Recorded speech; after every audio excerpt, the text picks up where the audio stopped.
Those are real explosions, but what you're seeing is not a real war. It's Francis Ford Coppola's 1979 film, Apocalypse Now. It's a simulation of the Vietnam War. Commenting on the film, French postmodern theorist Jean Baudrillard said it represents hyperreality, a replication of the physical world that has become realer than real. Someday this war's gonna end. Hyperreal simulations like these can alter our understanding of the world around us, replacing experience with spectacular fiction. Artificial intelligence, as a simulation of human consciousness, is threatening to do the same, not just to political discourse with vivid misinformation or to academia with plagiarism. AI is bringing hyperreal distortions to business too. A new study has found that people working for crowdsourcing services like Amazon's Mechanical Turk are starting to use chatbot programs to complete their tasks. Using AI to do market research, summarize complex texts, or do coding seems like a way to remove human error and get results faster. But AI systems are not perfect and have a tendency to make things up when they don't know the answer.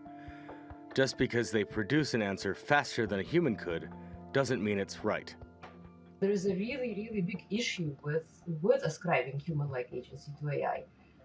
Several issues, in fact. One of them is that it essentially absolves the creators of these systems from moral responsibility for controlling them, because they say, now I've created this thing, and it has a mind of its own, it makes its own decisions, right? So it's no longer up to me to control it. And this is a false and a very, very harmful narrative. The addition of AI fabricated information into the historical record will make it harder for future businesses to trust the research that makes them money. For now, AI firms are focusing on the explosive risks of AI technology and saying they're willing to work with governments to limit them. But I would be favorable to the idea that we could have an artificial intelligence, an agency, with, I would say, inspired by what the International Agency of Atomic Energy is today. But rather than thinking about AI like a nuclear bomb, maybe it's better to think about it as an environmental risk to the ecosystem of information we rely on to get through the day. Like toxic wastes, AI's errors and exaggerations could start to pollute the internet like industrial heavy metals, contaminating the ocean of raw data upon which modern economies rely. Like the struggle against climate change, keeping that ecosystem safe from poisoning by hyperreality means protecting the facts of the present for the sake of truth far into the future.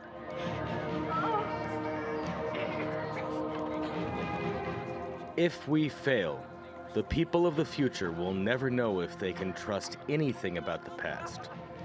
And that fate could be worse than any AI apocalypse you've ever seen on a movie screen.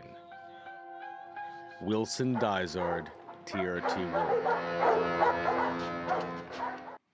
Well, let's get more on this now from Avram Pilch. He's editor-in-chief of the technology website Tom's Hardware, and he joins us live now from New York. Really good to have you with us, Avram. As programs like ours cover artificial intelligence more and more, we are coming up with a growing number of potential problems that a lot of skeptics are putting forward. The spread of misinformation and fake news through AI is one of them. Explain to us why and how this could be a problem. Well, I think the issue is that the training data that the AIs get is you don't know where it comes from a lot of the time, and they're not always very discerning, and it's not always very up to date. So it is really easy for them to either accidentally pick up information from an unreliable source and present it to you with the feeling of authority, or for someone to purposefully poison the training data by putting in false results. And then on top of the results that come directly from training data, whether false or true, there's also what we call hallucination, which is the AI bot just making things up out of whole cloth, which happens a lot. It would seem that this is all the more reason why these fears of humans becoming obsolete are kind of far-fetched, because at the end of the day, we will need humans to actually sift through this information and to fact-check this AI-generated information to make sure that it is based on truth. Yes, I think that's true, but also when you have to hire a whole bunch of fact checkers to fact check the AI, it starts to make you wonder why you're using the AI in the first place. You're asking if the AI is so unreliable. Like if I hired I'm an editor, if I hired a writer and I couldn't trust that writer to tell the truth most of the time, I wouldn't work with that person. Well, that's right. And do you think we will get to the point where AI technology will be able to decipher fact from fiction? I think it really depends on the training, on really citing the original sources, using reliable sources for training data. Right now, a lot of the companies that do AI want you to think that their bot is smarter than it really is. So they obscure where the training data came from. And I think that is the problem.